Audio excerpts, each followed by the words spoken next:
اعوذ باللہ من الشیطان الرجیم بسم اللہ الرحمن الرحیم۔ السلام علیکم ورحمۃ اللہ وبرکاتہ۔ معزز سامعین، آج ہم انسانی زندگی کے اور اسلامی زندگی کے سب سے اہم ٹاپک پر بات کریں گے، اور وہ ہے نماز، صلاۃ۔ اللہ تعالیٰ قرآن پاک میں فرماتے ہیں ان الصلاۃ کانت علی المؤمنین کتابا موقوتا، بے شک نماز مومنوں پر وقت مقررہ پر فرض کی گئی ہے۔ تو نماز کے سلسلے میں ہم نماز کی فرضیت، نماز کے اوقات اور نماز کی اہمیت اور مختلف نمازوں پر غور و فکر کریں گے۔ نماز ہجرت مدینہ سے پہلے نماز کا حکم آیا 27 رجب کو، علماء کی اکثریت کے مطابق 27 رجب کو ہجرت مدینہ سے پہلے 11 یا 12 نبوی۔ تو نبی پاک صلی اللہ علیہ وسلم جب معراج پہ گئے ہیں، شب معراج میں اللہ تعالیٰ نے نبی پاک صلی اللہ علیہ وسلم کو 3 تحائف دیے تھے، ان میں سے ایک تحفہ تھا نماز کا۔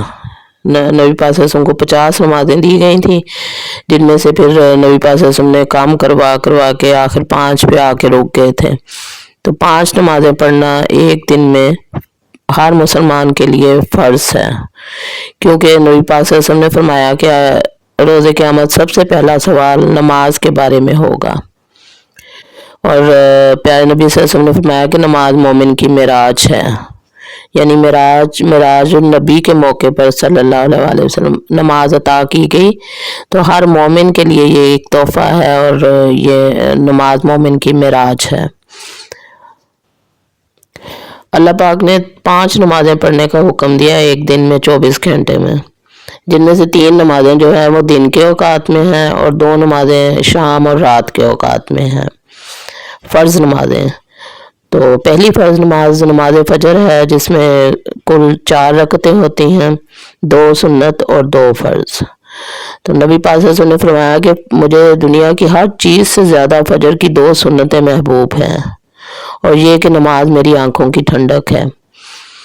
اس کے بعد فجر کی نماز کا ٹائم تقریباً آج کل کے حساب سے 5:30 سے لے کے 7 بجے تک ہے۔ تو 1.5 گھنٹے کے دوران ہم اول وقت میں بھی نماز پڑھ سکتے ہیں، آخر وقت میں بھی اور درمیان میں بھی۔ تو بہتر یہ ہے کہ اول وقت میں پڑھ لی جائے۔ اس کے بعد دوسری نماز جو دن کی ہے وہ ظہر ہے۔ ظہر کی نماز کا ٹائم تقریباً ہم دیکھیں تو زوال آفتاب کے بعد شروع ہو جاتا ہے، تو ہم لوگ 1 بجے سے لے کے 3 بجے تک سمجھتے ہیں کہ ہم نماز ایزیلی پڑھ سکتے ہیں ظہر کی۔ تو اول وقت میں بھی پڑھ سکتے ہیں، آخر میں بھی اور درمیان میں بھی۔ اول وقت میں پڑھنا افضل ہے۔ ظہر کی نماز میں پہلے 4 سنتیں موقدہ ہوتی ہیں، جو سنتیں نبی پاک صلی اللہ علیہ وسلم نے جو نوافل پڑھے ہیں اور ان میں مداومت کی ہے، ہمیشہ جو نوافل پڑھے ہیں ان کو ہم سنت موقدہ کہتے ہیں، اور جو نبی پاک صلی اللہ علیہ وسلم نے کبھی کبھی پڑھے ہیں نوافل، ان کو ہم سنت غیر موقدہ کہتے ہیں۔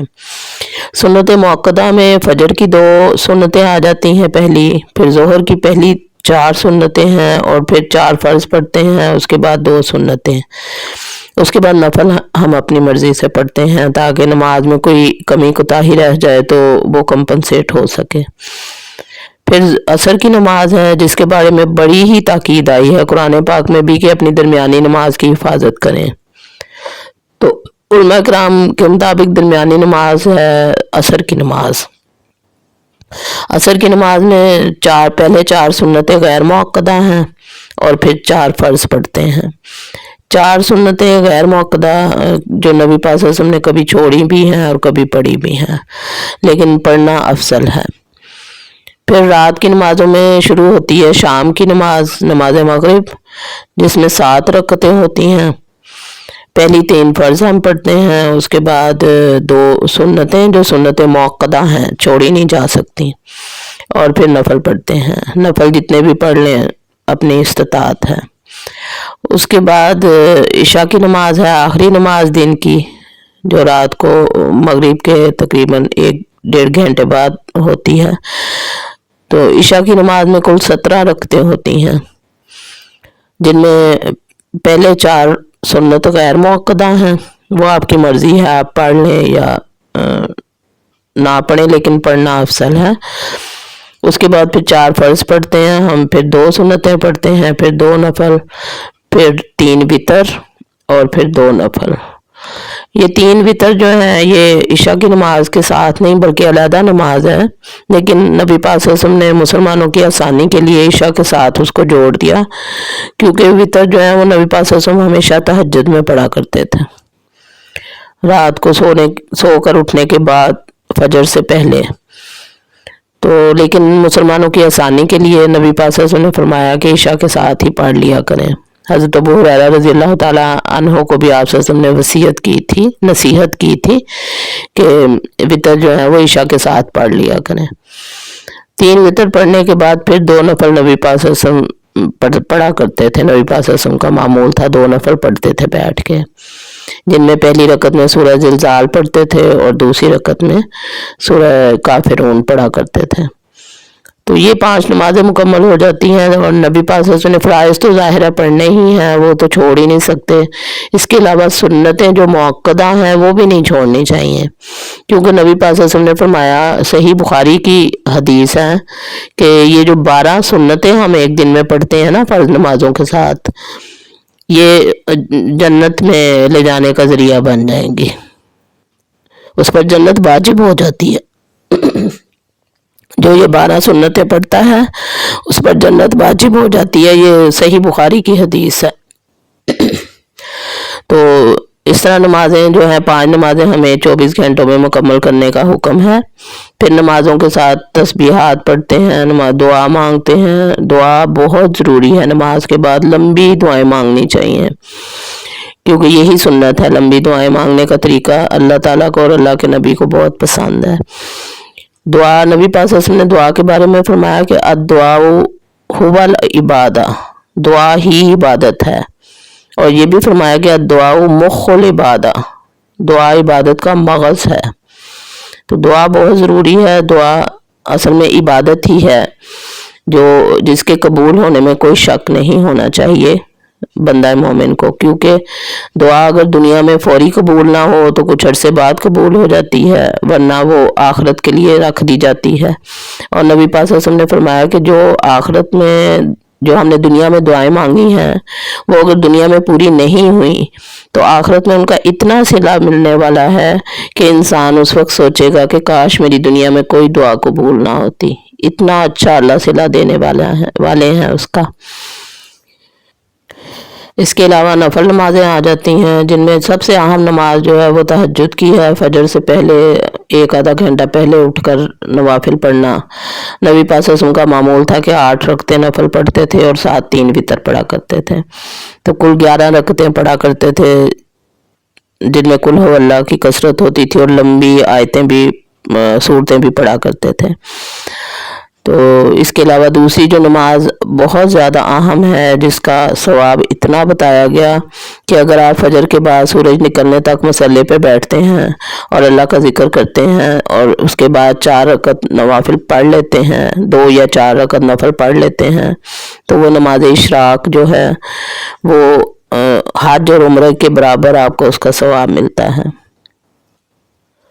نماز کی اتنی زیادہ فضیلت نبی پاک صلی اللہ علیہ وسلم نے بیان فرمائی کہ انسان کبھی چھوڑے ہی نہ، اگر وہ اسے دل سے مان لے اور جان لے اچھے طریقے سے۔ نبی پاک صلی اللہ علیہ وسلم نے فرمایا کہ صحابہ سے فرمایا کہ اگر کسی کے گھر کے باہر ایک پانی کی ندی بہہ رہی ہے، نہر بہہ رہی ہے، اگر وہ شخص اس میں 5 دفعہ دن میں غسل کرے تو کیا اس کے جسم پہ کوئی میل باقی رہ جائے گا؟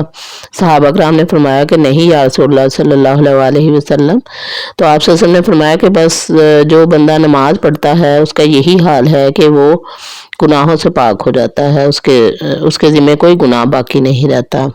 اسی طرح آپ صلی اللہ علیہ وسلم نے فرمایا کہ نماز انسان کے گناہوں کو اس طرح جھاڑتی ہے جیسے خشک درخت کو ہلانے سے اس کے پتے جھڑتے ہیں۔ نماز انسان کی زندگی میں سکون، خوشی اور خوشحالی لاتی ہے، اللہ کی رحمت ہوتی ہے اس بندے پر، اور ذکر الہی کا بہترین طریقہ نماز ہی ہے۔ قبر کے عذاب کو دور کرتی ہے، آخرت میں کامیابی ہوگی۔ نماز پڑھنے والوں پر اللہ کی بہت رحمتیں ہوتی ہیں، لہذا نماز جو ہے وہ پڑھنے کے بجائے قائم کرنی چاہیے۔ ہمیں یہ بھی سوچنا چاہیے کہ ہم نے نماز پڑھنی ہے یا قائم کرنی ہے۔ نماز پڑھنے کا مطلب یہ ہے کہ کبھی پڑھ لی کبھی چھوڑ دی، پورے خشوع و خضوع سے نہ پڑھی، جلد بازی میں پڑھ لی، پورے اہتمام سے نہ پڑھی۔ لیکن نماز قائم کرنے کا مطلب ہوتا ہے کہ نماز کو پورے خشوع و خضوع کے ساتھ ٹائم پہ اور باقاعدہ پڑھنا، کبھی قضا نہ کرنا نماز، ایک نماز پڑھ کے دوسری کا انتظار کرنا۔ تو نبی پاک صلی اللہ علیہ وسلم نے ایک دفعہ فرمایا تھا کہ روز محشر عرش الہی کے سائے میں 7 قسم کے لوگ ہوں گے، ان میں سے ایک وہ ہوں گے جنہوں نے ایک نماز پڑھی اور دوسری کا انتظار کرتے رہے۔ لہٰذا ہمیں اپنا پوری دن کا ٹائم ٹیبل اس طرح بنانا چاہیے کہ ایک نماز پڑھ کے اپنے سارے کام کریں اور پھر دوسری نماز کا انتظار کرتے رہیں، دوسری نماز ہو جائے وہ پڑھ کے پھر کوئی اور کام کریں۔ اپنا ٹائم ٹیبل نمازوں کے حساب سے بنانا چاہیے، نہ کہ دنیاوی طریقے پہ۔ نماز کی اتنی زیادہ اہمیت ہے اور اللہ تعالیٰ نے اتنا زیادہ اس کا حکم دیا ہے، تقریباً 700 دفعہ نماز میں قرآن پاک میں مختلف طریقے سے نماز پڑھنے کا حکم آیا۔ کبھی رکوع کرنے والوں کے ساتھ رکوع کرو، کبھی سجدہ کرو، کبھی قیام کرو، مختلف طریقوں سے اللہ تعالیٰ نے بار بار نماز پڑھنے کا حکم دیا ہے۔ تو اس سے پتہ چلتا ہے کہ نماز کی اتنی زیادہ اہمیت ہے کہ ہم اسے کسی حال میں بھی نہیں چھوڑ سکتے۔ ہم دیکھتے ہیں نبی پاک صلی اللہ علیہ وسلم، صحابہ کرام، صحابیات، امہات المومنین اور علماء کرام، سب جتنے اولیاء کرام، جتنے بھی بڑے بڑے لوگ ہیں، سب نماز کی مداومت کیا کرتے تھے، نماز کبھی نہیں چھوڑتے تھے، کیونکہ نماز چھوڑنے کا تصور نہیں ہے اسلام میں۔ نبی پاک صلی اللہ علیہ وسلم نے فرمایا کہ مسلمان اور کافر کے درمیان جو ہے فرق وہ نماز ہی سے ہے۔ اس لیے ہم بیماری میں بھی نماز نہیں چھوڑ سکتے۔ بیمار کی نماز کا طریقہ بھی بتایا گیا کہ اگر انسان بیمار ہے اور وہ کھڑے ہو کے نماز نہیں پڑھ سکتا تو بیٹھ کے نماز پڑھ لے، اگر بیٹھ کے نماز نہیں پڑھ سکتا تو لیٹ کے نماز پڑھ لے، اگر لیٹ کے بھی نہیں پڑھ سکتا تو سجدہ اور رکوع کا اشارے سے نماز پڑھ لے۔ اگر وہ کہیں سفر میں ہے تو نماز لازمی پڑھنی ہے، لیکن سفر کے لیے اس میں تخفیف کر دی گئی ہے، قصر کر دی گئی ہے نماز۔ قرآن کی آیت کے مطابق کہ اگر 4 رکعت نماز ہے تو 2 رکعت پڑھیں گے، یہ اللہ کا حکم ہے، اس کو پورا کرنا ہوتا ہے۔ پھر حالت خوف میں، حالت جنگ میں بھی نماز نہیں چھوڑ سکتے، اتنی زیادہ اہمیت ہے نماز کی۔ تو حالت خوف میں قرآن میں ہی آتا ہے کہ اگر تم پیدل ہو یا سوار تو جدھر بھی رخ ہو تمہارا تم نماز پڑھ لو۔ جنگ کی حالت میں نماز کا طریقہ قرآن نے بتایا کہ آدھے لوگ پہلے نماز پڑھ لیں، آدھے دشمن کے آگے کھڑے ہو جائیں، پھر وہ لوگ آ جائیں اور پھر جو پہلے پڑھ چکے ہیں وہ جا کے کھڑے ہو جائیں۔ اس طرح سے کر کے وہ اپنی رکعتیں پوری کریں گے امام کے پیچھے، لیکن نماز چھوڑی نہیں جا سکتی کبھی بھی، کسی حالت میں بھی۔ حضرت امام حسین رضی اللہ تعالیٰ عنہ کا اسوہ ہمارے سامنے ہے، میدان کربلا میں وہ سجدے میں تھے جس وقت دشمن نے وار کیے۔ تو نماز اس قدر اہم ہے کہ کسی بھی حالت میں ہم نہیں چھوڑ سکتے، اس لیے ہمیں یہ ریئلائز کرنا ہوگا کہ نماز کا اہتمام رکھیں، نماز کو تھامے رکھیں، نماز کو سوچے بھی نہ کبھی کہ ہم چھوڑ سکتے ہیں۔ سارے دنیا کی اپنی ایکٹیویٹیز چھوڑ دیں، ترک کر دیں، لیکن نماز ضروری ہے۔ کہیں آنا جانا ضروری نہیں ہے، ملنا ملانا ضروری نہیں ہے، شادی بیاہ ضروری نہیں ہے، پارٹی ضروری نہیں ہے، ضروری ہے تو نماز ہے۔ نماز قائم کرنے کا سوچنا چاہیے۔ ایک حدیث میں آتا ہے، نبی پاک صلی اللہ علیہ وسلم نے فرمایا کہ بندہ مومن فرائض کے ذریعے اللہ کا قرب حاصل کرنے کی کوشش کرتا ہے اور پھر وہ نوافل پڑھتا ہے اللہ کے قریب ہونے کے لیے، اور وہ اس کثرت سے نوافل پڑھتا ہے کہ وہ اللہ کے قریب ہو جاتا ہے۔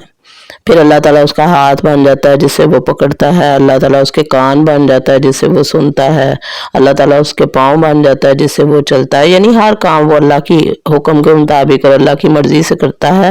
پھر اللہ تعالیٰ فرماتے ہیں کہ یہ میرا بندہ جو چاہے گا میں اسے عطا کروں گا۔ تو اتنی زیادہ نوافل پڑھنے کی فضیلت ہے تو نوافل کی کثرت کرنی چاہیے۔ ہاں ایک بات ضرور ہے کہ کچھ نوافل لوگوں نے بغیر سند کے اور بغیر تحقیق کے مشہور کر رکھے ہیں، جیسے نظر کے نوافل پڑھتے ہیں اور یہ جو شکرانے کے نوافل پڑھتے ہیں، یہ نوافل ہمیں سنت میں نہیں ملتے۔ نبی پاک صلی اللہ علیہ وسلم شکرانے کے سجدہ کیا کرتے تھے اور حاجت کے نفل پڑھا کرتے تھے، نظر کے نہیں بلکہ حاجت کے نفل پڑھنے چاہیے، اور شکرانے کے نفل نہیں بلکہ شکرانے کے سجدے کرنے چاہیے۔ نبی پاک صلی اللہ علیہ وسلم لمبے لمبے سجدے کیا کرتے تھے شکرانے کے لیے اللہ تعالیٰ کے، اور صلاۃ الحاجت پڑھا کرتے تھے۔ صلاۃ الحاجت پڑھنے کی تاکید بھی بڑی فرماتے تھے کہ جو چیز مانگنی ہے اللہ سے 2 نفل پڑھو اور اللہ سے مانگو۔ ایک دفعہ کا واقعہ ہے کہ نبی پاک صلی اللہ علیہ وسلم مسجد نبوی میں تھے تو ایک شخص نفل پڑھنے کے بعد تو اللہ سے دعا مانگ رہا تھا کہ یا اللہ مجھے نمک چاہیے، میرے پاس نمک نہیں ہے۔ تو آپ صلی اللہ علیہ وسلم مسکرائے اور ایک صحابی سے کہا جاؤ گھر سے اس کو نمک لا کے دو۔ مطلب یہ کہ اتنا صحابہ کرام عادی ہو چکے تھے نبی پاک صلی اللہ علیہ وسلم کی صحبت میں کہ وہ ہر چیز کے لیے نوافل صلاۃ الحاجت پڑھا کرتے تھے، کیونکہ انسان جب سجدے میں جاتا ہے نا تو سجدے کی حالت میں انسان اللہ کے سب سے زیادہ قریب ہوتا ہے، اس لیے کوشش کرنی چاہیے کہ زیادہ سے زیادہ نوافل پڑھیں، ہر نماز کے ساتھ نوافل پڑھیں، صلاۃ الحاجت ڈیلی پڑھیں، اپنی حاجتیں اللہ تعالیٰ کے آگے پیش کریں نفل پڑھ کے، اپنے گناہوں سے توبہ استغفار کریں تو 2 نفل پڑھ کے اور پھر استغفار کریں تو اللہ تعالیٰ بہت رحیم و کریم ہے، وہ معاف فرمانے والا ہے ہمارے گناہوں کو، ہماری غلطیوں کو، ہماری خطاؤں کو، لیکن اس کے لیے ہمیں اللہ تعالیٰ کے معیار